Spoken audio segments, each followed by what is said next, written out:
Okay, first of all, I'm a parent, and I have two children. They're 16 and 11, and I have a wonderful husband who helps me deal with our child's diabetes on a daily basis. So that kind of consumes a lot of our life. We've learned to fit that into our schedule, and I teach. I've taught for 12 years now. And so you have a child with type 1 diabetes. I do. Most people we've been talking to have type 2 diabetes. So tell us a little bit about how that came about or how you discovered that. Actually, through my teaching, we had two students who were diabetic. And probably a month before he was diagnosed, I was just speaking with a parent, and I asked her the same question you asked me. How did you even come to realize? And she discussed bedwetting, and she discussed this constant hunger that he had, however he was losing weight. And I also have a grandfather who, in his family, I think there were 10 children, and if I'm not mistaken, all 10 had type 2 diabetes. So that had always been in the back of my mind, that it was a possibility. And he had one night of bedwetting, and the next day I went and bought my own meter. And when I spoke to my husband about it, he told me I was borrowing trouble. So I just kind of left it upon myself. We had went to the mall that day, and all he wanted was bottled water, no toys. So when I bought the meter, he was 477. That was his first reading. And from there, we went to the hospital and were diagnosed. And in 3 days, we learned how to treat something that's going to be with us forever. So, and how old was he then? He was 6.5. And do you recall looking back, sometimes it's easier when you look back at things. Do you recall what you saw going on with him that caused the concern? Yeah, I can remember now, which it couldn't have been for long, because they discussed with me that I was probably one of the parents who had caught it earlier than anyone. Usually when they go in, they have an A1C that is 10, 11, 12, 13. His was only 7.9, which is very good, with a diagnosis. But I can look back now, and I can remember that of the evening, we lived 2 miles from school. He would be exhausted and want to fall asleep before we could get home. And the thirst is like no other. You can hear the crackle in their mouth. So, and the bedwetting is not regular bedwetting when they're. It was 2 times in like a 2-hour span. So it was different. It was different. And when he was diagnosed, and how did he respond? Amazingly well. Amazingly well. I explained on the way to the hospital what I thought was happening, as well as you can, to a 6-year-old. And once we were there, I can remember they wanted to get a male nurse to help hold him down, to start an IV.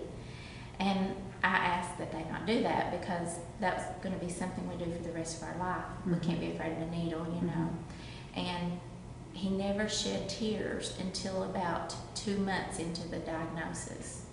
So as a parent, I was a little worried, though. Was it rejection? Was he feeling what he should, But we have days that he says it's not fun. And it's not. And how old is he now? He's 11 now. Okay. But I let him say that it's not fun, because that's not my body. So no, it's not fun. So you're just getting into the puberty stage. Yes, we are. Are you having some concerns about that? I do sometimes. I do. But I have to realize that we have been wonderful parents. We have done the best we can do to instill in him that, this is part of your life, and we have to deal with it, and things could be worse. So he also goes to school with a girl who has prosthetic legs.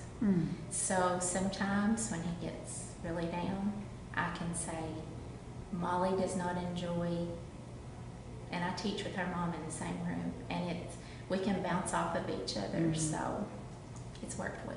Mm-hmm. Sometimes being honest about things Yes. can be very useful. Yes. Does your son have a pump? He doesn't. He has no fear of needles, and we regulate it very well. The highest A1C he's ever had is 7.5.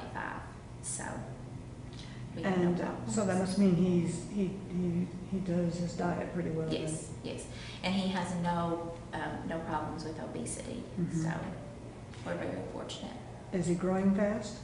He is growing fast. He is, and he gains weight on a regular basis. Actually, he was told this past week he had an appointment, and he is a little above average on the scale. So he is growing well. So that's, but that keeps changing things too. Oh, you yes, know, yes it as does. they grow. Yes, So quickly. it does. You know. So we adjust Lantus and we adjust Novolog fast acting on Mhm. sometimes a daily basis. It just depends, you know. He's very active. And what does he have to do for his active times? Carrying candy with him? Or Juice. juice? A juice. Yes, he keeps a juice. For him, if he were to just have candy, that would take too long. Mhm. No, it's too long for him. He's insulin sensitive. Mhm. So we're fortunate in that respect because most kids his age are taking up to maybe 15 units of fast acting. The most he's ever had is about 4.5 units at a time. Mhm. So it's wonderful. We don't have to, depend a whole lot on it. So it's great. One of the things that a lot of children, as well as adults, but particularly in type 1, have problems with depression. Have you seen any of that with I him? haven't seen that. That's terrific. Yes. Let's Yes. keep our fingers Yes. crossed that it stays that way. You know? Yes. Yeah. And so, what's it like for you and your husband living? And because you have another child. We have a daughter. When he was first diagnosed, I read every book that was available, and they were so good to give me books at King's Daughters. So I brought home everything. I read everything available. I was just, I could have shunned everything and closed it out, or I can learn and be educated, about it. So I chose to know everything I can. And probably one of the worst fears I had at the beginning, and my husband, it's real often that not only one child is type 1, but both children end up being that way. And I read like 3 books that, both children they had. So that was kind of depressing at first, but then I had to put that thought in the back of my mind. And I just had to realize that we are his parents, and without us to guide him into adulthood and know how to take care of it, it's going to be our fault at this point, but I have to embed in him how to take care of himself. And I often remind him, I'll say, even if you didn't have diabetes, this is not a good choice. So that's probably been our way of dealing. Yeah. And my daughter has always been so good because, at the time she was only 11. So at the time she has always been so good. She will ask in private, is it okay if he has a milkshake now? Because if he can, then let's go get a milkshake. So that's been a big help. It has.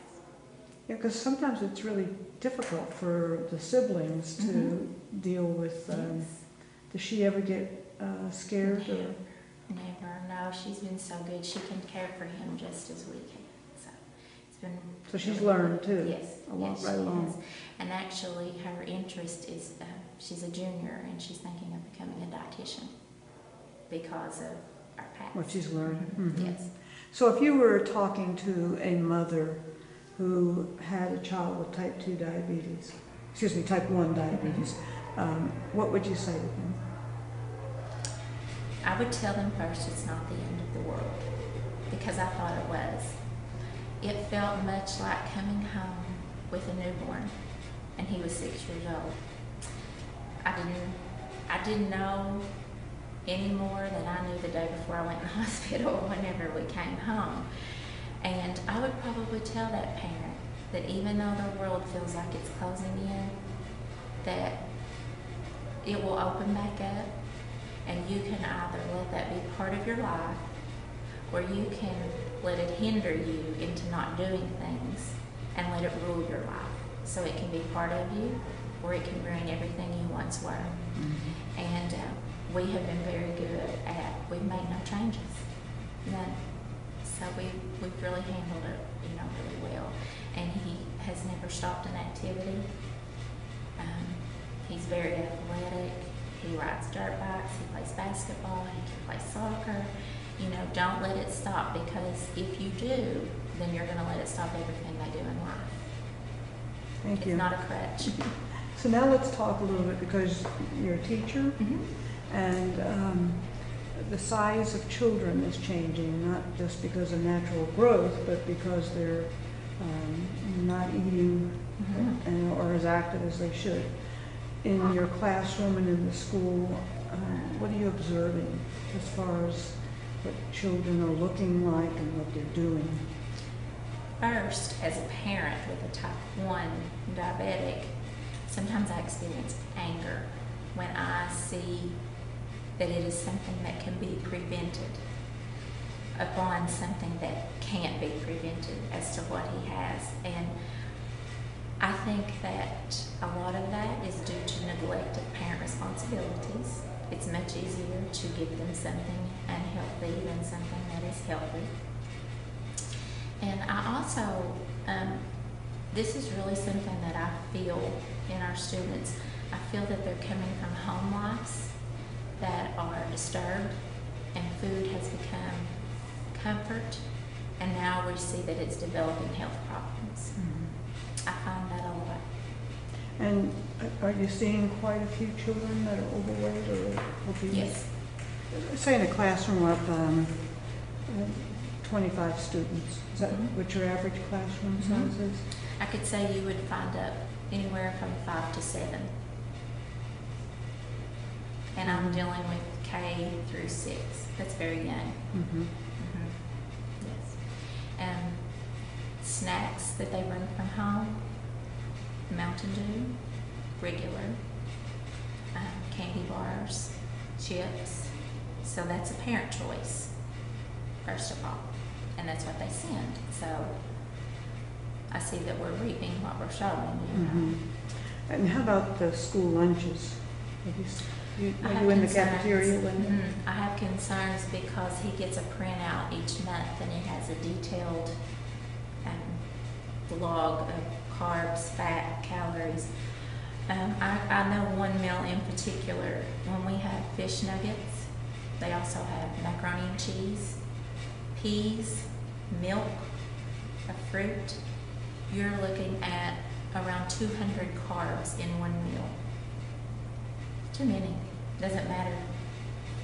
You know how many he needs during the whole day? In a whole day for him, around 150 would be okay for him. He's really unlimited carbs because he has no weight problem. Mhm. So, he's just at 84 pounds, and he's 11 years old. So Mhm. he's on the lower end, Right. And But even so, if a lunch is 200, and exactly, but he doesn't always do that. Yeah. Because I'm good to take something. Or he's good with choices too. He's very Mhm. good with choices. So Mhm. that's a big help. And he understands a lot about Mhm. choices too, And just because fruit is fruit doesn't always mean you can eat fruit anytime when you have diabetes. yeah, that's a So, misconception. People Sure sometimes is. don't realize that. it sure is. turns They'll out eat you the should. biscuit, but they won't eat the jelly.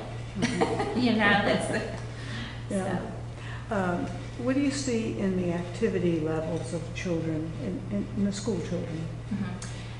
I can speak for Elliot County almost as a whole. As far as our elementary students, we do not have physical education. So very, very lacking. They have recess, which is 20 minutes, so that's your choice. Once a day? Once a day. So that's your choice. Do you want to sit? Do you want to run? Do you want to walk? Do you want to slide? Do you want to play basketball? So we have no physical education. And I'm not sure how we're getting by with that. So that would be something good for the coalition to look into. No, there's not a 30-minute block that says this is physical education 2 times a week, 3 times a week. We don't have that at all. And just around in the community, do you live right here in the county? Yes, I do. So do you see kids outside playing and being active, or what do you see? I do in my community where I live in my neighborhood, but I know as a whole, no. I would say that it's probably 50-50. And what I hear a lot from our children at school, I can't wait to get home to play my game.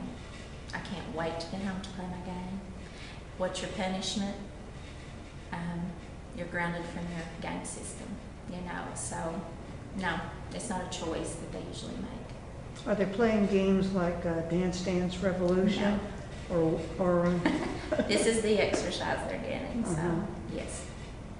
It's a major concern, there's no question about it. Yes, it is. Do you have opportunity to see the parents?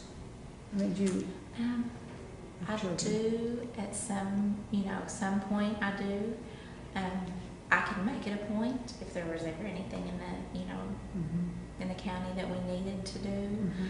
But usually the opportunity that I have to see them would just be on a parent-teacher conference basis, so I don't have that opportunity as much as needed, Well, one of the concerns is, a lot of people think just teach the children and that will solve the problem, but could be we need to also do something with parents as well.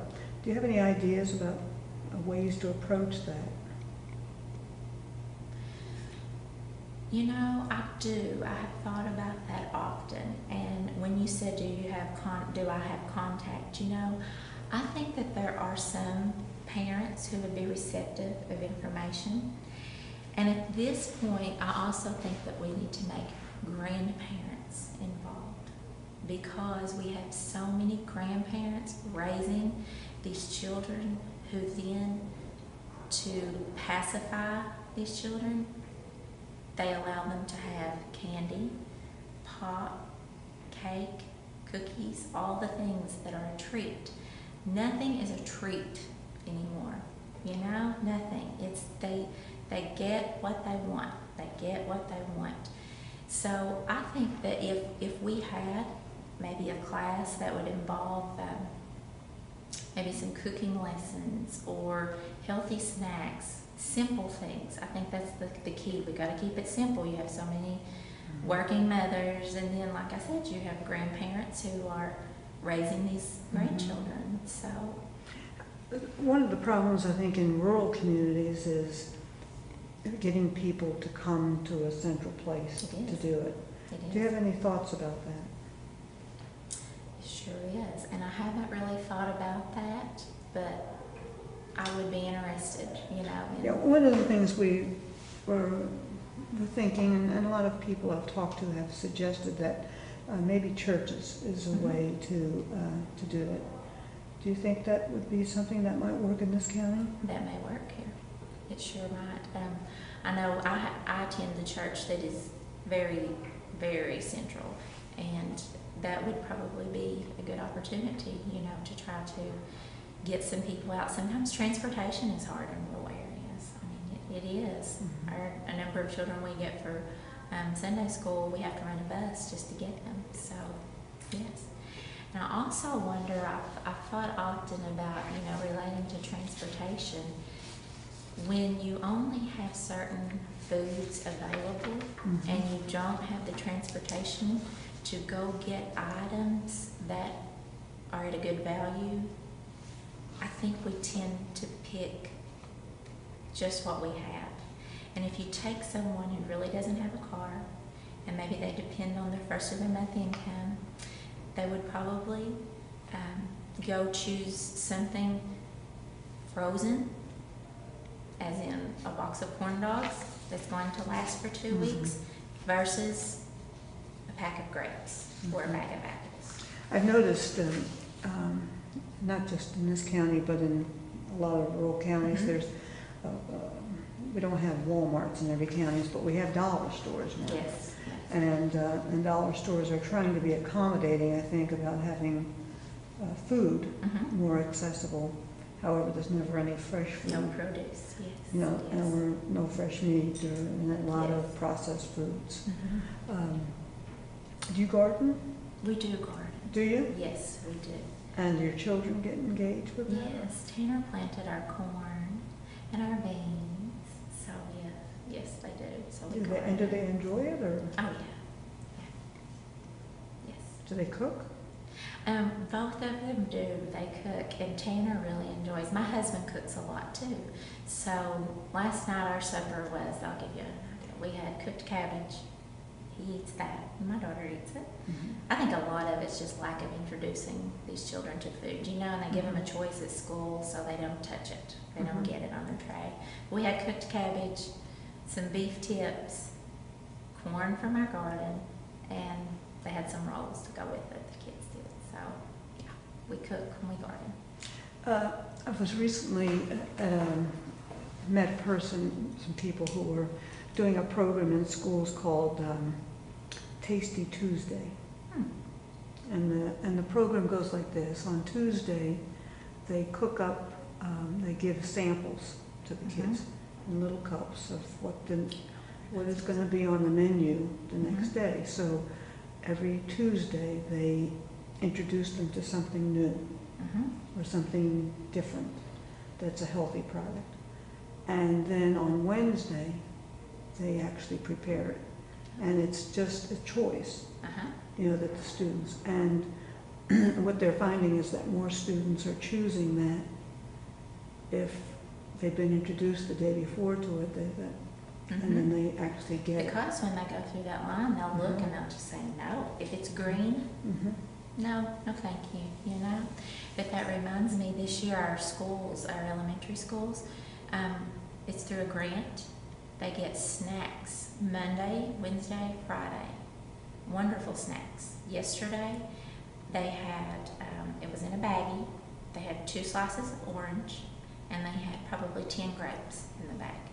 So it's really nice. It's either a fruit or a vegetable. You don't know what you're getting, you know. But I think that's going to be really good. It's going to introduce children to some things they never would have tried. And we really encourage, because it's all free. So if you Are don't the want to kids give eating it, it? they are. They are eating it. So. Something about peer pressure, too. That's isn't right. That's right. Well, I think I've taken the time that I have with you. Okay. Is there anything else that you'd like to add before we conclude?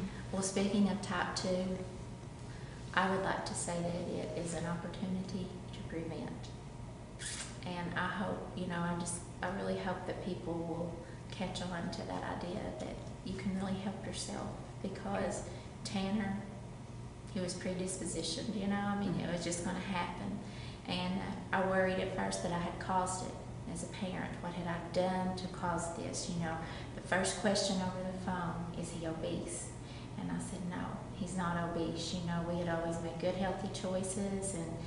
And if you have a choice in your health, you know, I just encourage people, please, you know. And then my next hope, could he have taken just a pill? And then when they come in and they tell you that's not even an option, that's a sad point, you know, it's a sad point. So if you have an opportunity to help yourself, I would encourage anyone to, because we're at a point that, you know, we belong to JDRF and we're just in it for the research, and I see where it came from, where we're at today, and I just pray for the improvements in his lifetime. And that looks pretty hopeful, actually. Yes, it does. It really does. Yeah. And a vaccine is actually something they're really looking at right now too. So maybe my grandchildren can be prevented, you know. So that is the advantage with type 1, you know, but not so with type 2. Exactly. But as you said, it can be prevented. Yes. Thank you so much, Amanda. You're so welcome. I've enjoyed